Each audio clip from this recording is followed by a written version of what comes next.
I'm continuing this program with talks on some of the fundamental ideas of Oriental philosophy. But before going on, I want to refer back to something that I said in the last program, in which I was talking about Hinduism, which may possibly have been misunderstood. At the end of the program, I was referring to certain trends in modern Hinduism, which I described as being of a somewhat namby-pamby nature. Perhaps that wasn't quite the right phrase, because that suggests weakness. What I really wanted to suggest was bloodlessness, lack of earthiness, or excessive spirituality. And I think this arises in certain schools of thought from a wrong interpretation of the great commentator Shankara.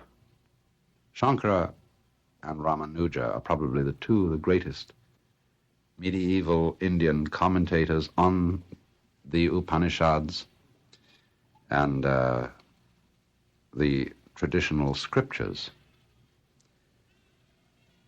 And the way some people interpret this is somewhat as follows: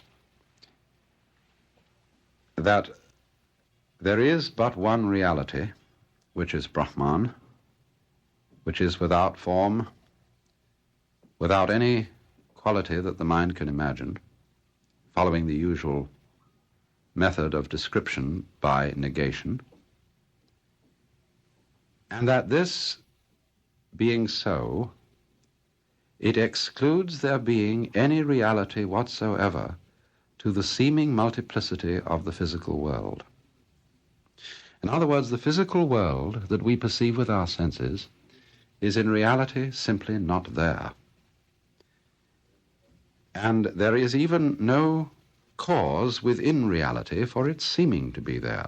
And this is rather like the Christian Science doctrine of mortal mind, producing the error of suffering and physical existence. That it has no reality at all, and our seeing of it, its seeming to be real, again, has no basis within the divine reality, which is the sole thing that exists. Now, this is an interpretation of Shankara which I believe to be fundamentally wrong. I don't believe that Shankara can correctly be interpreted as saying that the world of sense experience, which this, to my mind, wrong interpretation of his school identifies with Maya, I don't believe that this is the way he ought to be understood. Maya, I can think of passages in Shankara where Maya is given a much more positive sense, where the world is not to be considered identical with Brahman in the sense that it's not really there and Brahman is the only reality which exists, but rather that the world is Maya, or is illusory, only in the sense that we do not see it to be one with Brahman, just as it is. The seeing of its oneness with Brahman does not involve its disappearance. And if it does, then we've got not a non-dualistic doctrine at all, we've got an extremely dualistic doctrine.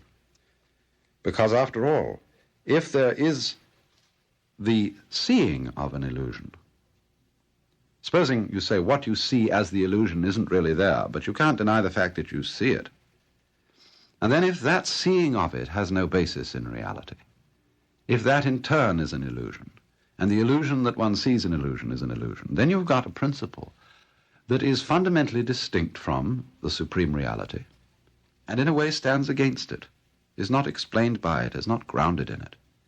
And therefore this is a highly dualistic form of thought, and as a result, all fundamental dualisms lead to consequences in feeling and in conduct which are world-hating.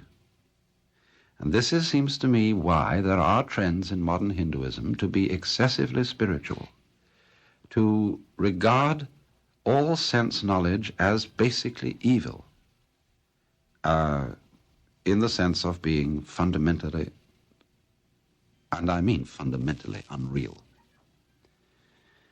And this, in other words, is what I wanted to indicate about these trends in modern Hinduism which I do not feel are representative at all of either Shankara's doctrine or the doctrine of the Upanishads, upon which the whole tradition of Hinduism is based.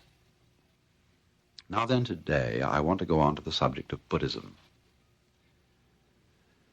Buddhism originates in India somewhere between 600 and 500 BC.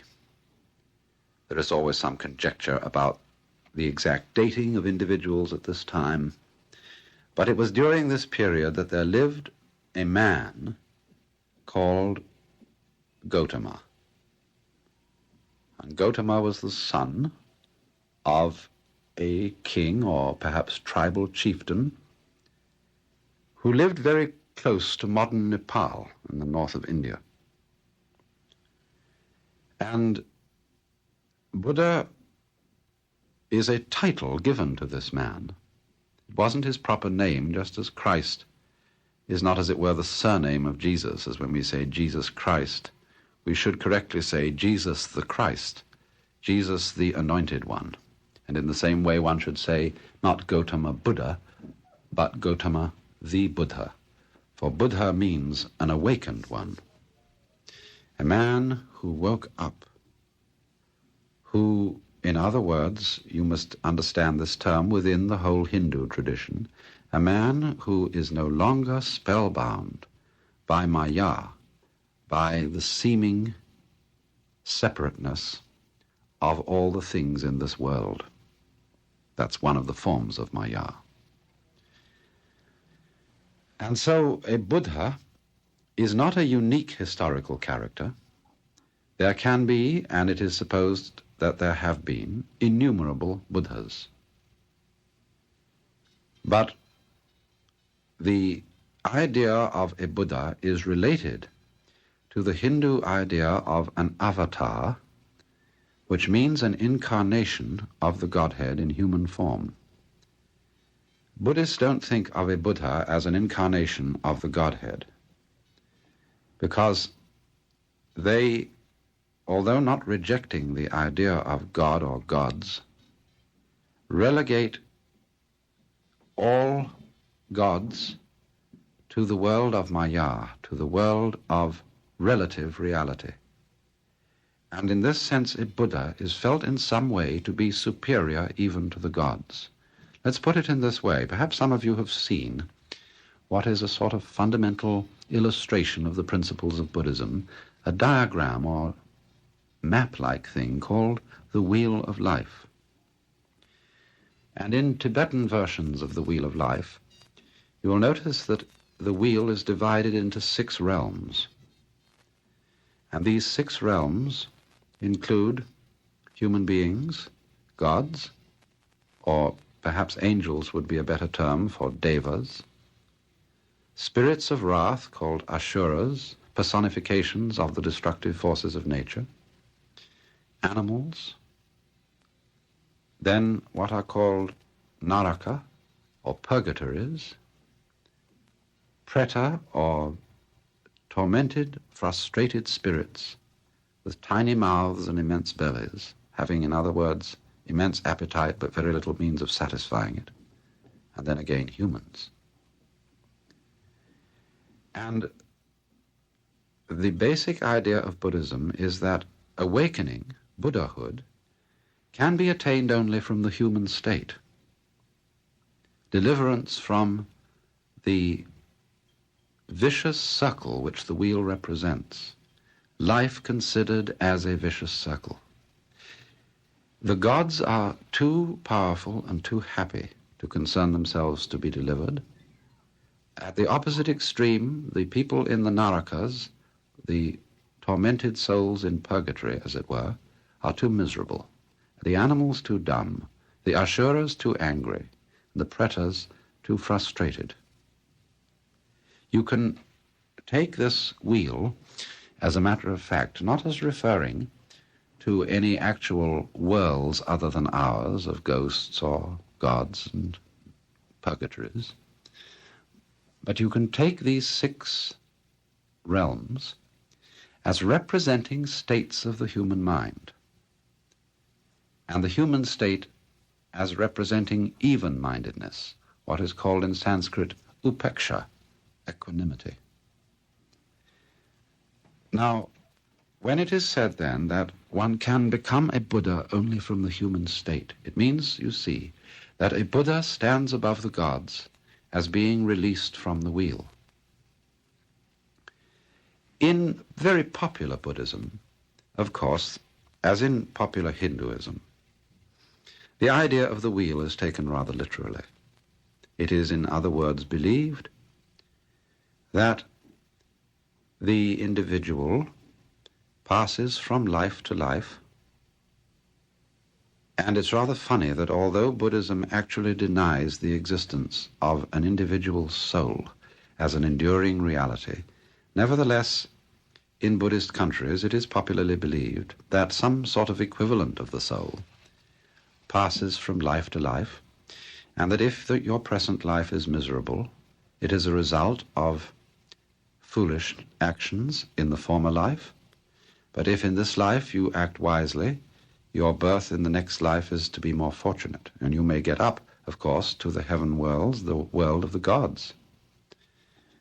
But human birth is the thing that is always regarded as most fortunate, because you can be tied to the wheel not only by chains of iron, that is to say, by acting wrongly, you can also be bound by chains of gold, that is, by acting wisely so as to inherit good fruits.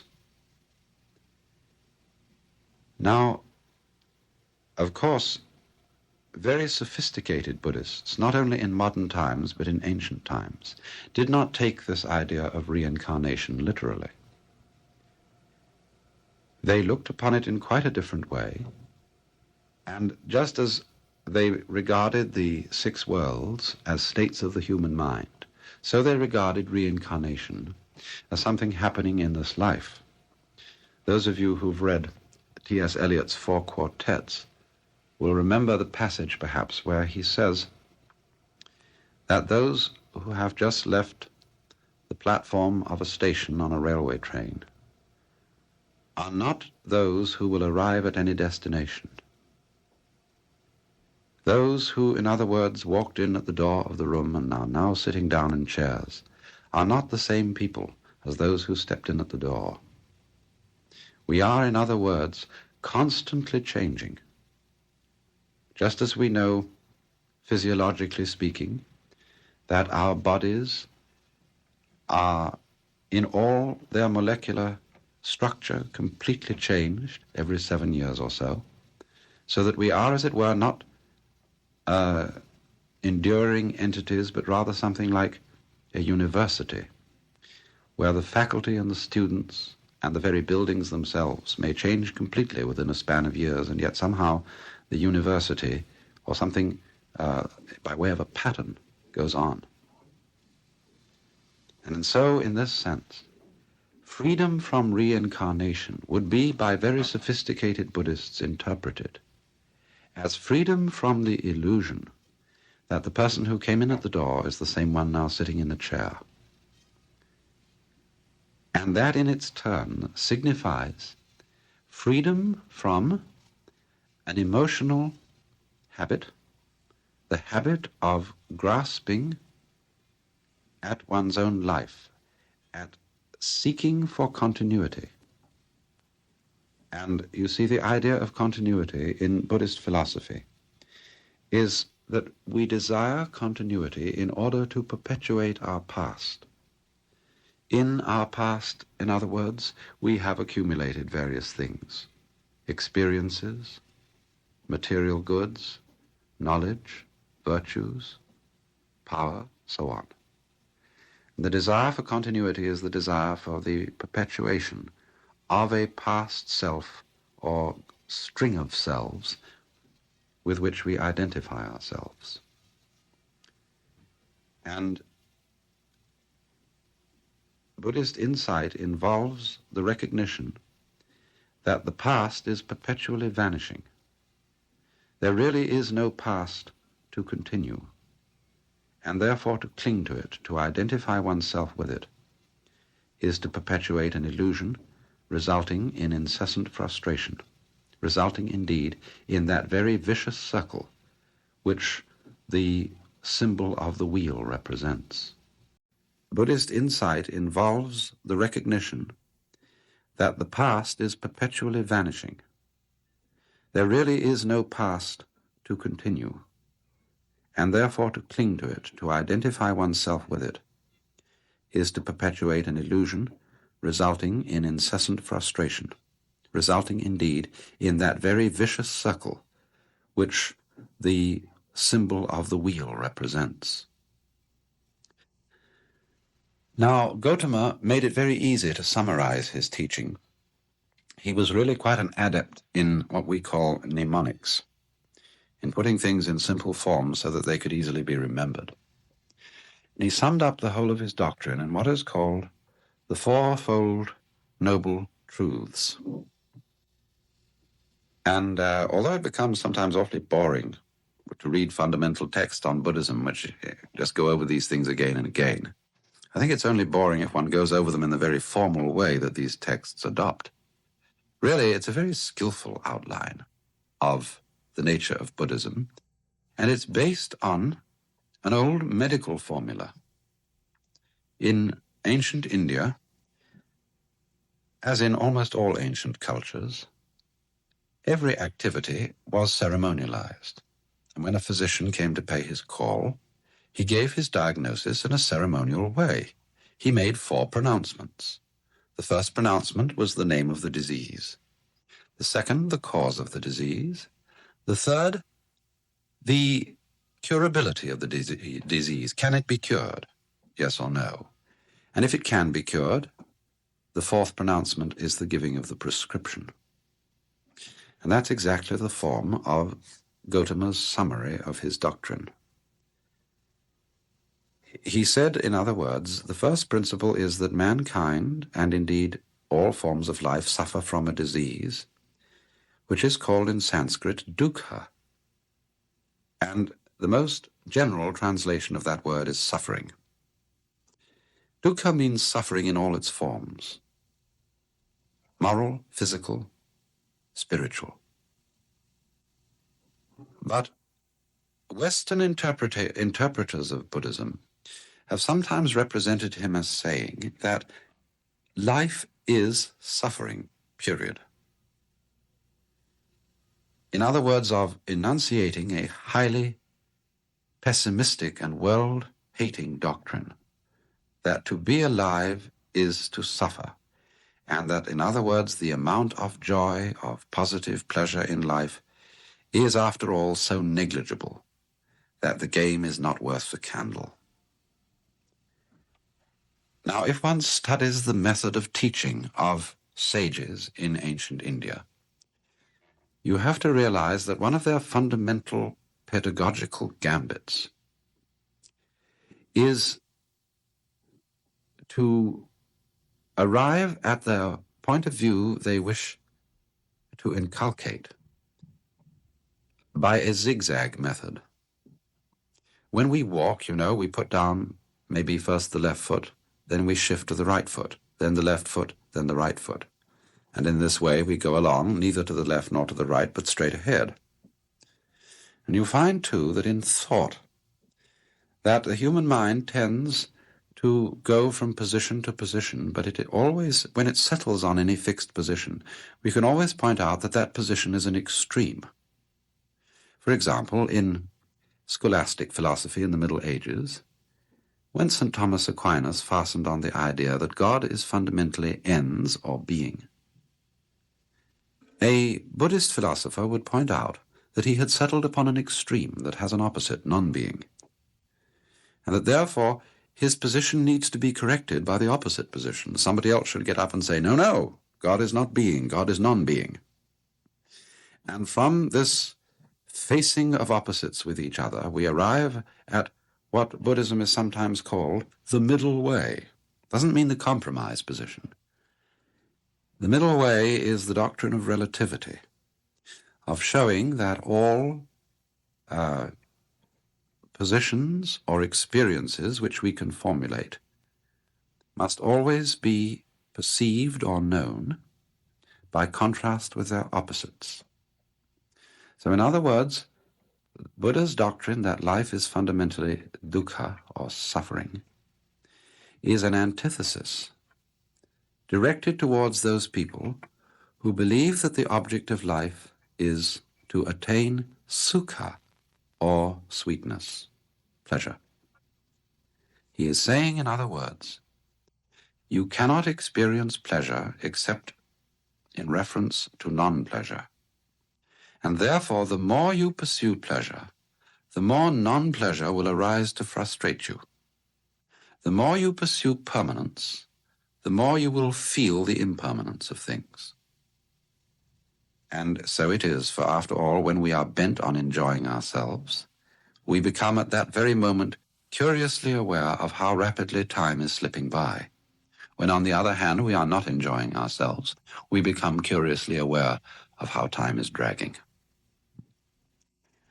So then, dukkha, arising from an exaggerated pursuit of sukha, its opposite, becomes the basic characteristic of life. And he goes on to say, in his second principle, that the cause of this is trishna, or grasping, sometimes translated desire, and indeed I believe the word trishna does underlie etymologically the English word thirst.